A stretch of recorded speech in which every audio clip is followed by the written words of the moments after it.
Welcome to the Fit Vegan Podcast, the show where we help you optimize your health, fitness, and mindset on a whole food, plant-based lifestyle. My name is Maxime. I am a former triathlete, powerlifter, bodybuilder, and basketball player, and I've been vegan for over 9 years. I'm also the founder and CEO of Fit Vegan Coaching, which has helped over 500 vegans from 20 different countries to completely transform their bodies and their health. I'm excited for you to hear today's episode. Let's get into the show.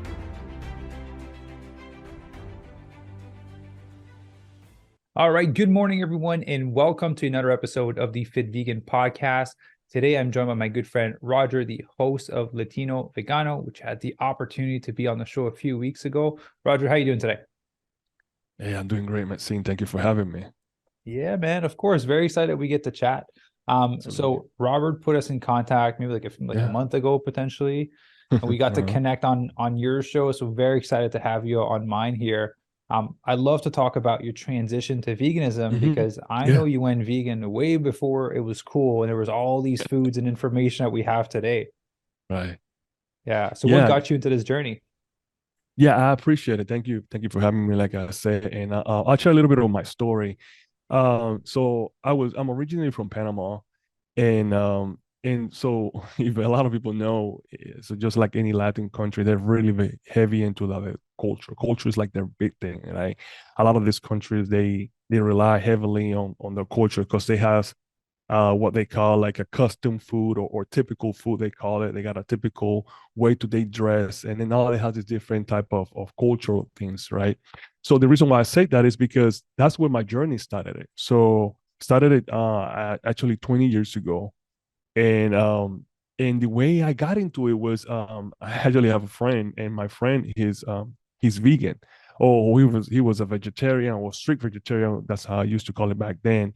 And we used to hang out a lot. And when I used to see him, just say I'm eating a pizza, right, or I'm eating a burger, and he was like, "No, I don't want that. I don't eat that." But he was constantly, and I'm like, "What's wrong? Like, what 20-year-old person doesn't want to eat, all this junk food, right?"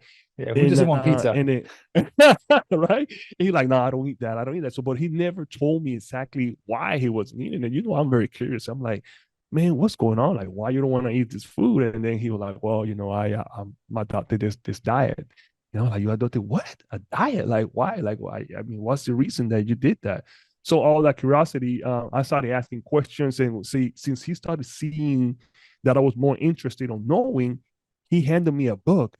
This book's called The Miraculous Diet, and and it talks a lot about cleansing your body and eating clean and all these different things. But the book has a lot of medical terms, and I'm a very simple guy, so I was like, this is not resonating with me. So but that's basically how I started, and then from there what I decided to do was I decided to go online, and I decided to go online and research. And then what really got me into like making the decision to go vegan was like I saw a video, like a PETA video, where they're talking about like slaughtering the animals and stuff like that. And then when I saw that, I was like, oh wow, that completely like impacted me. Like the food that I'm eating is that. And that completely changed it. So literally, no pun intended, I went vegan the next day. I was like, okay, I'm vegan. But of course, I didn't have enough data of like what is vegan and how to eat and any of those things. So that kind of took a little hinder on my health. I lost some weight. And then first thing that happens when you do that transition, people are like, hey man, that's because you're not eating meat, right? Yeah. That's the first thing they say. I'm like, no, not really. I'm not eating. Like basically, I was like, if this is not something that I consider that is a vegan food, I'm just not gonna eat it. So my worst thing was that I decided not to eat at all. And of course, you can't just not with no calories. We all know that, right? That's not a healthy way of doing it. So doing that, I kind of had a little setback in the sense of my transition. So I started to get more information, look for more details and more information. How do I do that? This transition? I really know I didn't have no one. The only actually mentor or guide that I had was this friend of mine. I went and talked to him about it, and he gave me a couple of tips there and there, but that was about it. At this point, I was still living with my parents, so I relied a lot on, what my mom was cooking and all the different things, right? I wasn't really like self-independent at that point, although I was working, but I wasn't really cooking and doing anything like that. But Yeah. but then in that process, I met several people were in this, not necessarily the same journey, but they were different. They would had different journeys, but they were also eating very similar to what I was eating. And then we started helping each other, and I think that actually helped me a lot. Then 2 years later, I moved to New York, and then from there, it was easier for me to go on into a lifestyle. So that's kind of how Yeah. my journey started. And so how long ago was that when you transitioned? That was in 2002. 2002. All right. So like Yeah, 21 years into it now. 21 years in it. Yeah. So in September this year, I will actually be 21 years officially. Okay. One funny thing that I had to share. So when I went vegan that same year in 2002, I took a trip with my friend of mine. The same friend actually, like 6 months further down actually before even I chose vegan, we took a trip. We went to Argentina. So if people don't know, Argentina is one of like the biggest meat consumption countries in the world, right? Yeah. They literally like they die breed meat basically, right? For all my Yeah. Argentinian friends. So I went to a trip to Argentina and I'm trying to transition to a vegan. Like it doesn't really make sense. But what funny was that during that trip, I met this guy, and then this guy introduced me. This guy is a Rastafarian, and so Rastafarian mostly eat vegetarian food. Yeah. And he introduced me to Satan. So what was the first actual vegan food that I ever had was Satan. And I was Yeah. like, man, this stuff is amazing. Like, I don't even know how he cook it, but he was just like, this is amazing. Like, if I can eat like this every day, it'll be so great. Yeah. But then when I went back to reality, like, no, now you gotta eat tofu and soy milk.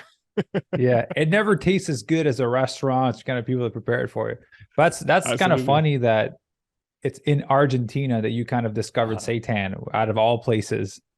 exactly. That's the reason why I brought it up, because it's like this is a place that you will never think that kind of like it started my whole journey as a vegan. So I count that trip as like, oh, if especially when I actually went vegan, because that trip was the first time I actually like tasted like vegan food.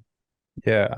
Well, I like to dive into like your transition. Yeah, So when you were younger and you wanted to yeah, transition to vegan, but you're still living with your parents, yeah. because a lot of people listening, I don't have a lot of people that are like below 20 that live at home that Mhm. listen to the podcast, but there still might be some. So I would like to address them. But we have a Yeah. lot of parents that potentially their kids are vegan and they're listening to the show to learn how to be able to kind of just better be there for them. How was that for you and how did you make that work? Being It was vegan while tough. your parents were still cooking.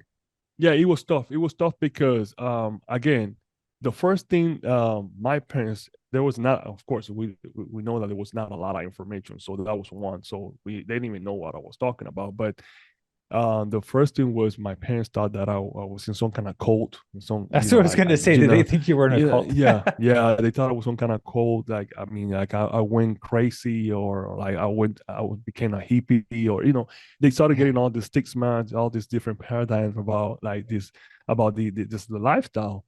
And I Yeah. was like, I just changed my food. Like, why is this a big deal, right? But then at the same time, me personally, I didn't have enough information. So I thought I was like Dr. Sebi. I was like, no, you gotta go vegan, you gotta stop eating Yeah. animal. Da, da, da.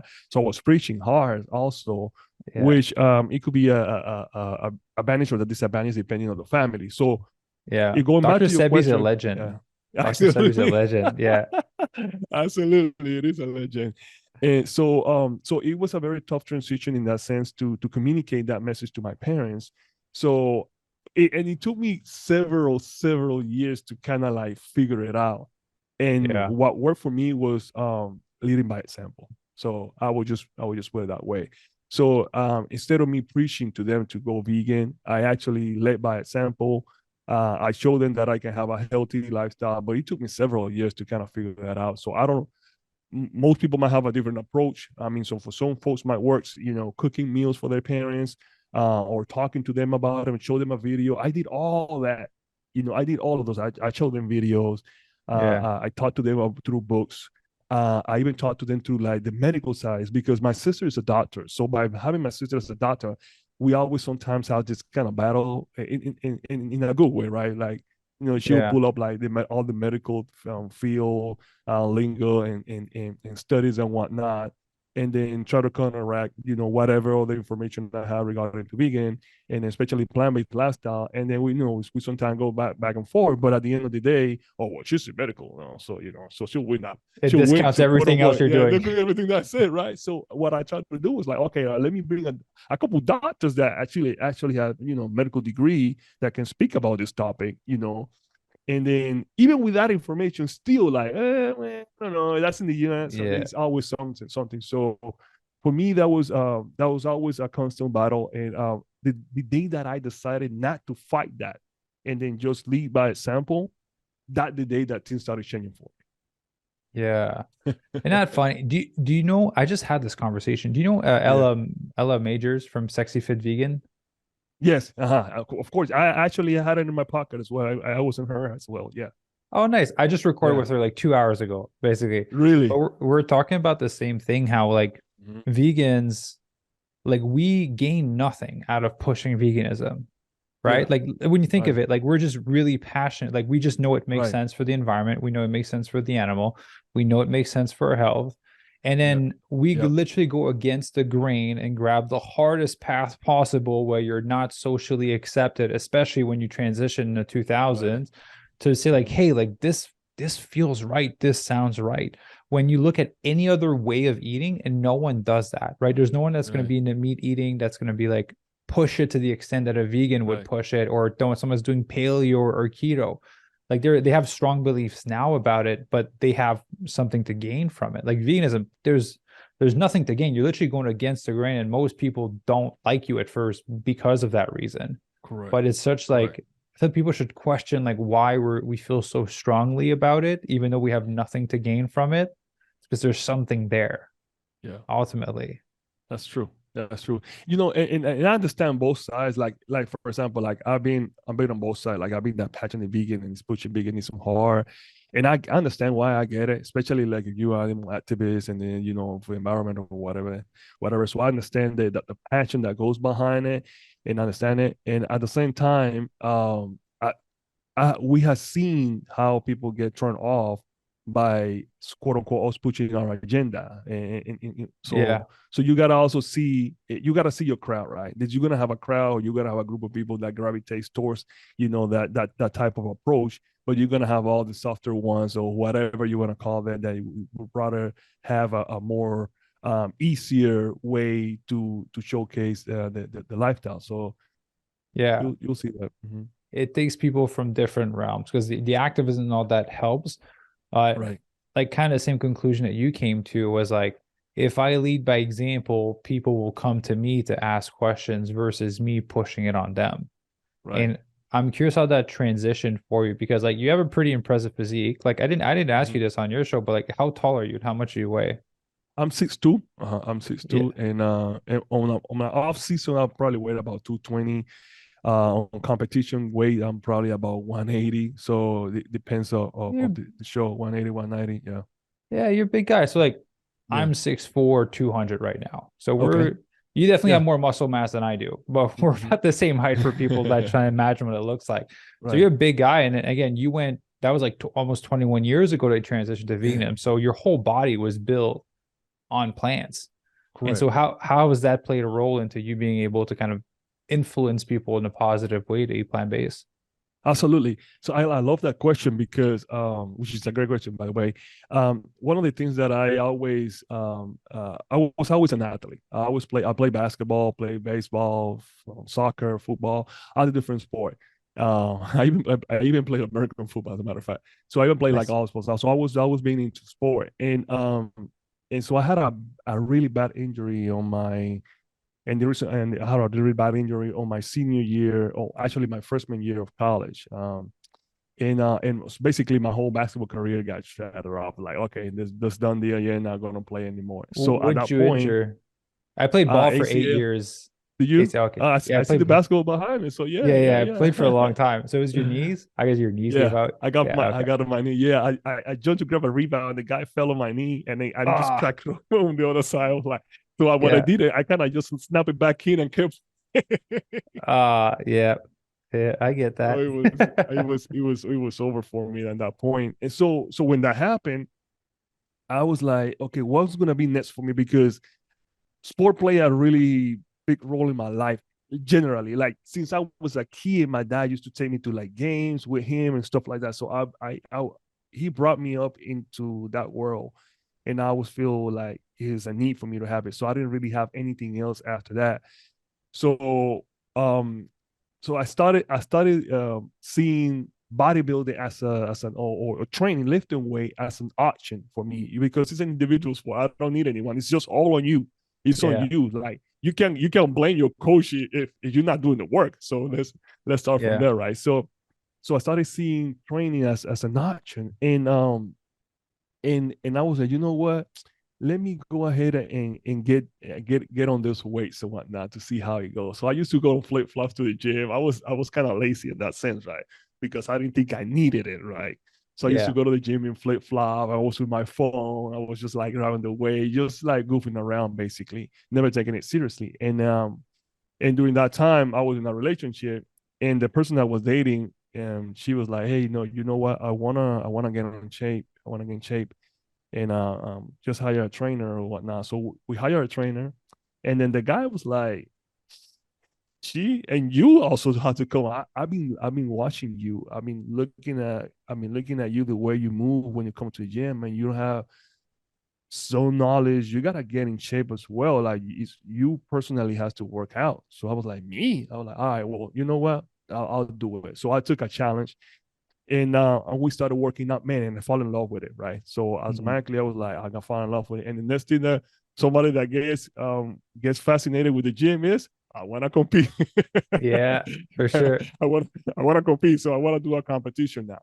So and that's how kind of like I started really training. So when I started learning about training and getting into that world, I started finding information from different sites. I found Robert's site. That's how I met Robert. And because I actually literally was searching for vegan fitness information. There was not a lot of information back then.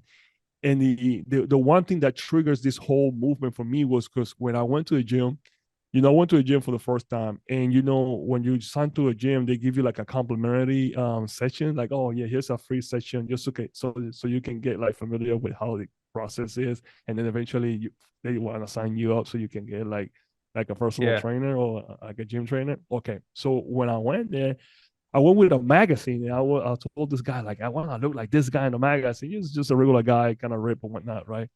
And then he was like, "Oh yeah, I can get you there. We'll set you on with a training." I'm like, "Hey, well, there's a caveat. I'm vegan." He was like, "Oh my god, no, that's not possible. You're never Yeah. gonna accomplish that."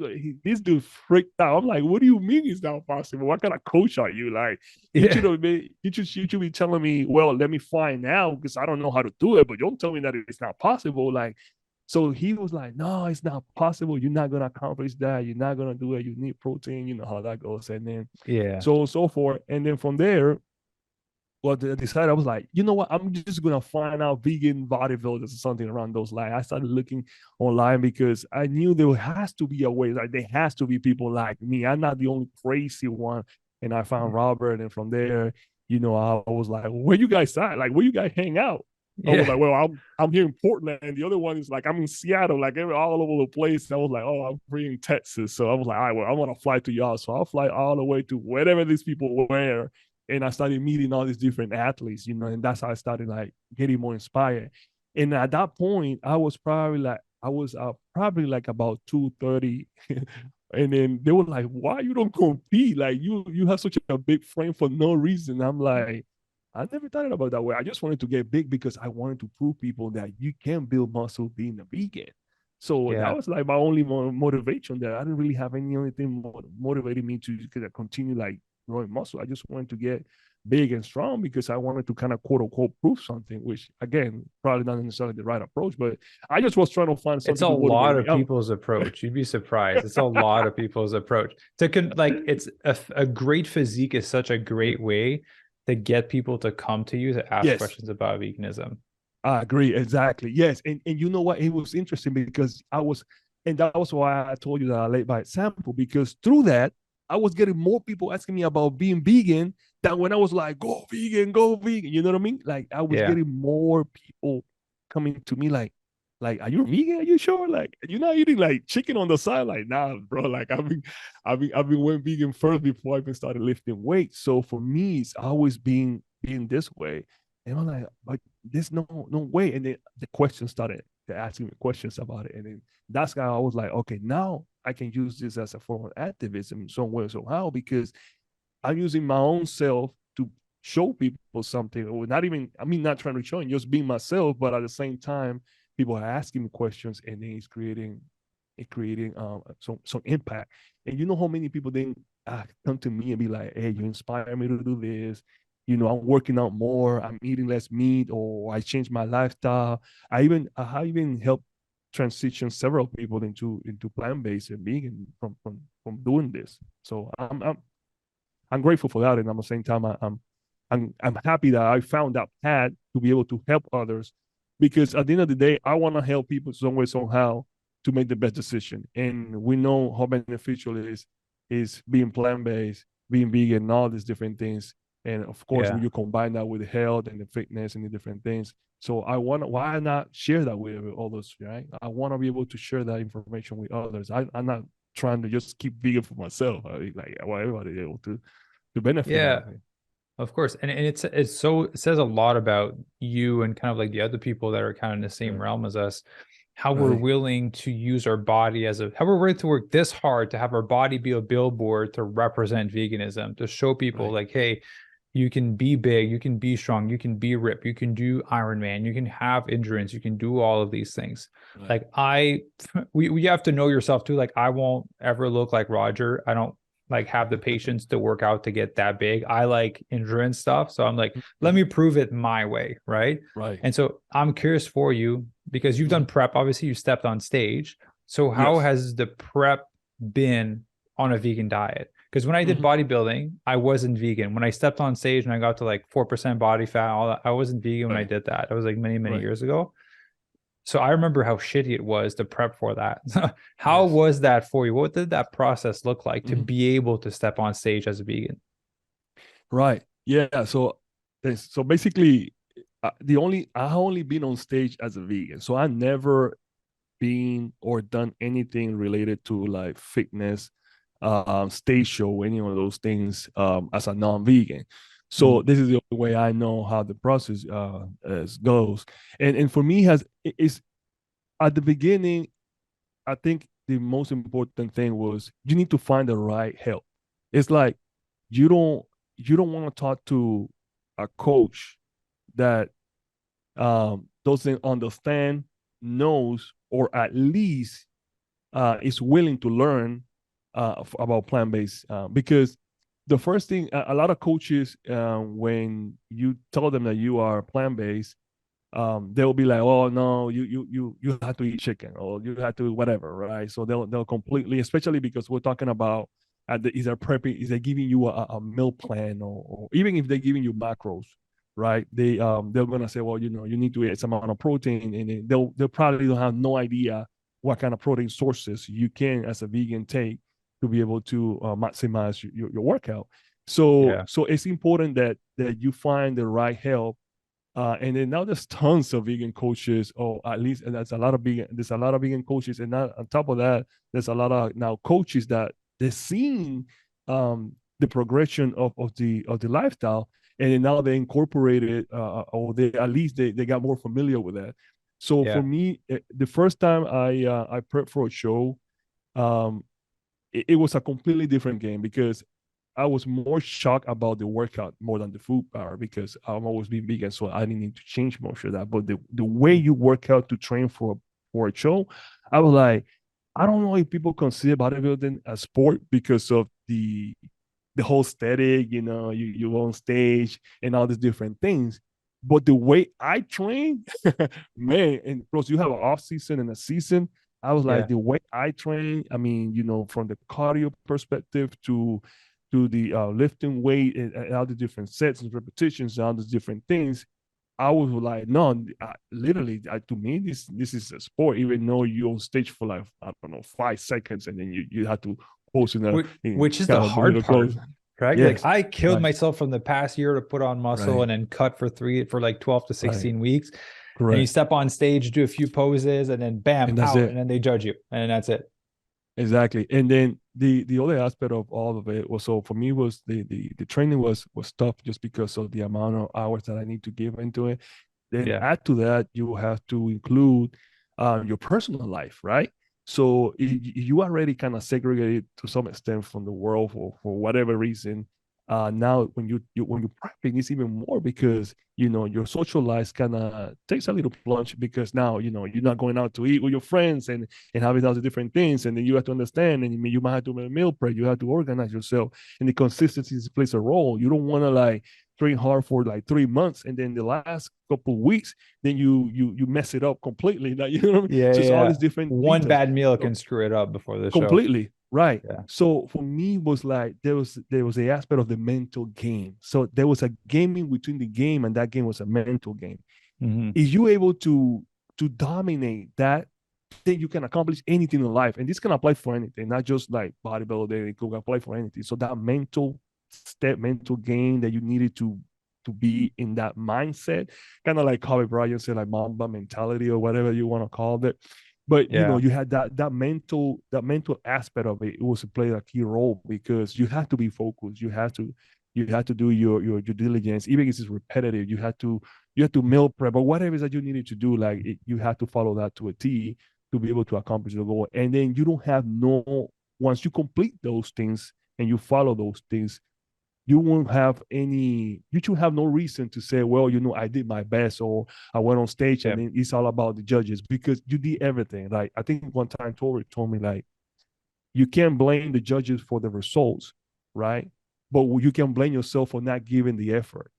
Yeah. So with that said, it's like you're right. Like if you're giving it all, following your plan and following your coach's instructions or whoever is training you or coaching you, if you're following those things, um, the result you let that to the judges. But at least you did everything. But if you hear and they're cheating or what they call it, or maybe I eat a cheat meal or whatever you want to name it every now and then you can't expect to great results because you're not following the things the way you're supposed to. So the mind game or that mindset basically plays a key role in any process. And this one is one that you have to also take into consideration. So for me, what's important. Yeah, for sure. It's such a strict process to be able to step Yes. on stage. And Yeah. so I want to ask you, so do you know your percentage when you step on stage, your body fat percentage? Last time it was like it's like about 4%, 4% Yeah. body fat. Yeah. And so what do you hang out at outside of being in season and on Oh, stage? geez, probably like 10% body fat. All right. Yeah. So Yeah. I'm just bringing it up because a Yeah. lot of people like they'll see the photos of like you being shredded or me being shredded. I'll be Yeah. like, I want to look like that all year round. It's like, man, you're gonna be miserable if you hang out there Yes. all year round. Like Yeah. all athletes that compete Right. in most sports Right. hang out at like for men around like 10, 12. Like I like to hang Yeah. out around 12. 12. 12, I feel like Uh-huh. Superman. But I Right. like to hang out around that range. Like you don't Mm-hmm. stay shredded all year round because Mm-hmm. you have to be like so strict with your nutrition to be able to maintain that. That's why, like, if you do like your prep perfectly, and then Mm-hmm. 2 days before you just have a burger with some fries, you just messed up all your work. Like your Completely. show is gonna be shit. You just lost the whole thing just with one Yep. meal 2 days before because your Mm-hmm. body's so fine tuned at that point. Yeah, I agree. Yeah, and you're totally right. The competition. So that's the reason sometimes why a lot of people don't like to promote bodybuilding as a way of living because it can be confusing for folks because that's not the way they look or I look all year long because that's not it might not even be healthy. Yeah. It might not Oh, we even be get hundred chunky percent off healthy. season. Exactly. So off season, off season you pretty much I won't say you eat everything, but you don't have so many restrictions. So for example, with food and whatnot, you're not quote unquote dieting. That's how they call it. So but at the same time, I mean, the way I eat now have not changed that much from what I eat on my off season. I just might have every now and then I might have I'll go to a vegan restaurant, for example, and then I have some delicious, I don't know, Mexican vegan food, for example. right now, you limit that to right now for competition. So, but yeah, I completely agree that you have to have that right mindset, and then you don't want to think that this is the battle that I have all the time or all year long. Not really. Yeah, because I think that's where people kind of get stuck. They see like, well, Yes. that's what these people that are successful are doing to Right. get this lean. So therefore, this is what I need to do to try to get Right. this lean. But people never have an exit plan out of it. They just think Right. that looking that way is the end goal. And then they don't think about what is needed to maintain it and what's the healthier path ultimately after. Right. So like how out of like a 1 year Mm-hmm. cycle when you're gonna step See. on stage, like how long do you stay at 4% body fat? Like a week, 2 weeks?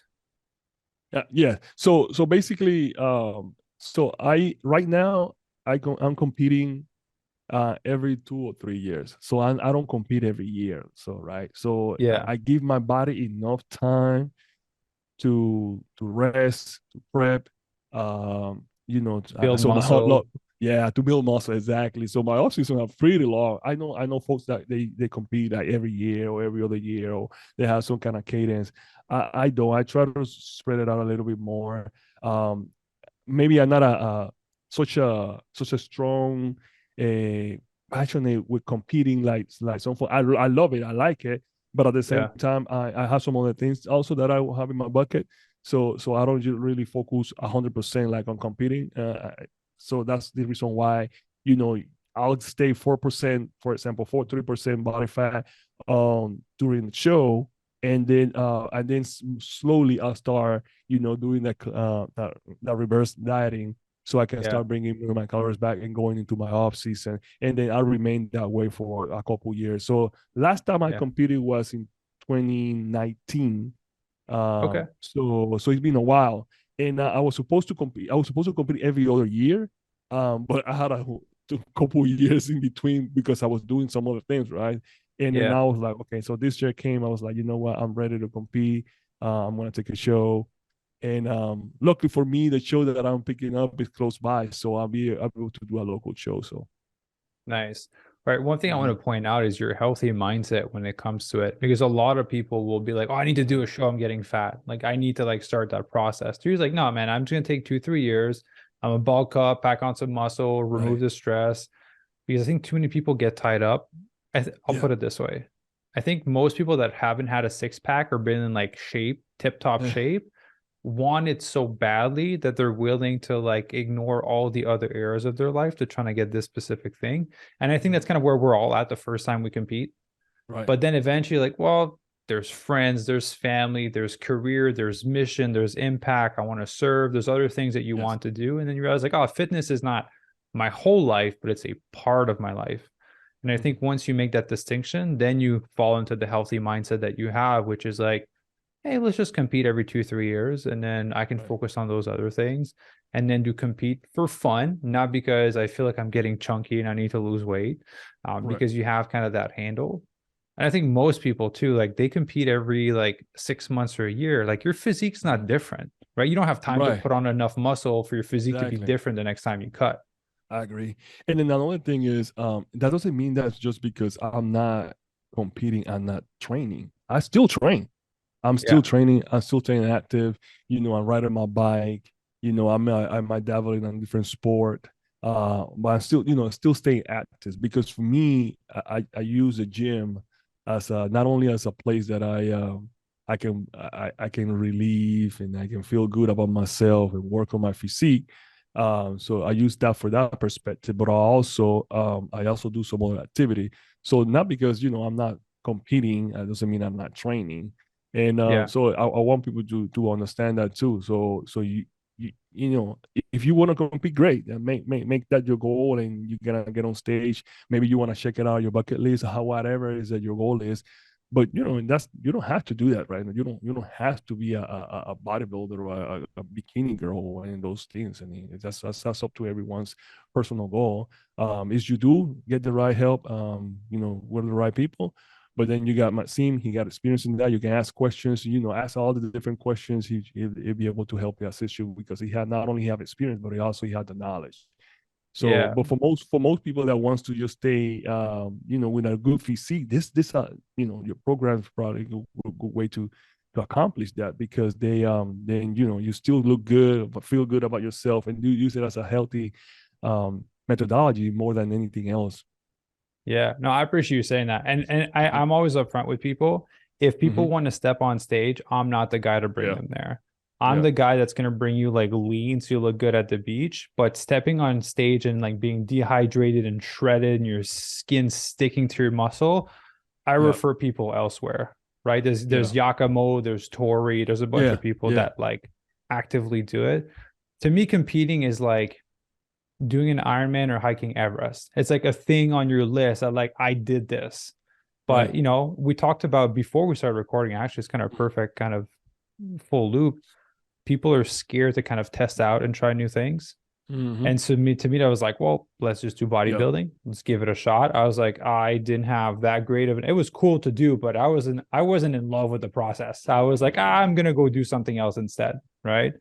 So it Right. was like a checking off of the list. And it was like, let's do an Ironman. Let's go trying to like hike Everest, which is on the list at one point. But so for the people listening, don't feel like you need to do a show because to get fit, like you can get fit without prepping for a show. It's like someone put Correct. it this way, it's the cherry on top of the sundae, Exactly. right? To do a show. Exactly. Uh-huh. Yeah, exactly. Yeah, that absolutely, absolutely. And then for me, like in my last show, 2019, I became a pro. So I obtained my Oh, I pro didn't know card. that. Congrats, Yeah, man. yeah, yeah. So yeah, thank you. Yeah, so I became a pro bodybuilder from an NFF federation, which is the natural federation. So all natural. Nice. I just And got my title for the podcast. there you go. And that, it was a great accomplishment, because I remember my first show. It was in 2014. Mhm. 2014, I did my first show, and it was in Austin, Texas, as a matter of fact. And you know, Robert was there, Giacomo, and the whole team was there. I mean, all these folks were there, so I was inspired by all these vegan badass vegan was there. Tori was there, all these different names, right? Yeah. And I did my first show. I did physique. So I Yeah. got on stage. I think it was like about 6 guys on stage, and I think I played like fifth or something like that. I was fifth out of six. So I was like, I was devastated. I was mad. I get down with my head down, and then Robert, as a matter of fact, Robert was like, "Hey man, Roger, why are you mad?" Like I'm like, I'm mad. I didn't win. He's Yeah. like, It's your dude, first this is your show. first show. Yeah. Exactly. He like, this is your first show. Are you crazy? Like, this is your first show. I'm like, yeah, but I train so hard. You don't think all this guy train hard? And then he'll talk to me. He was like, listen, I didn't even place in my first show. Like, Mr. Robert, she didn't place in the first show. He's like, yeah, I didn't even place in my first show. You know, if this is something that you want to do, you just have to keep training, keep trying, keep going at it.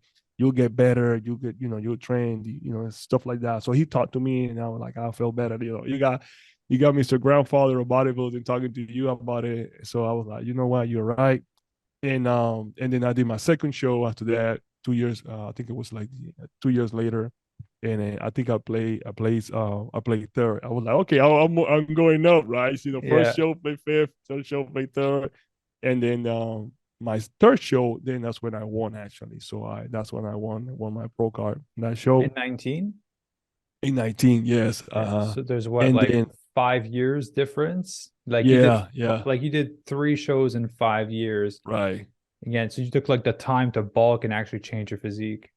Correct. And then so when I won in 19, I had to do a show, because there was a rule that you have to mandatory do a show the next following year after you won your pro. So in 2020, in 2020, I did my fourth show, and then as a pro, my first pro show ever, and Yeah. I was not even in the top 10. Yeah. Well, it's Those, like now you're playing NBA level, right? Like it's a different ball exactly. game. That's a different game. You're So playing college ball it, to NBA. It's like, it's different competition.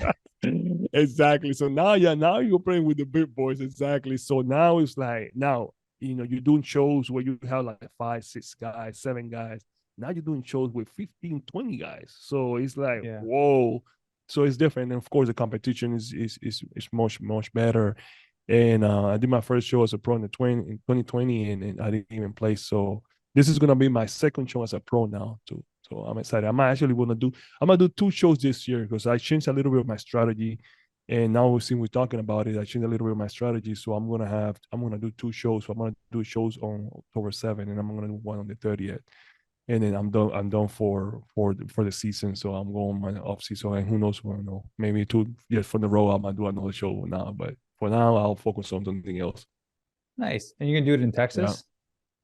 Yeah, so both shows are gonna be in Texas. One is actually gonna be here in Houston, and then the other one is gonna be on a town that is it's about 5 hours. So I'm driving to that town, staying in that town for the weekend. You know how I usually do when you go to shows out of our town. Yeah. Yeah. Oh, nice, man. Well, I'm supposed to go see Adam Sudd, who lives in Texas as well. Yeah. So Okay. once I'm in town, I'll text you. We'll go for a workout. Absolutely. Do you still play ball? Yeah.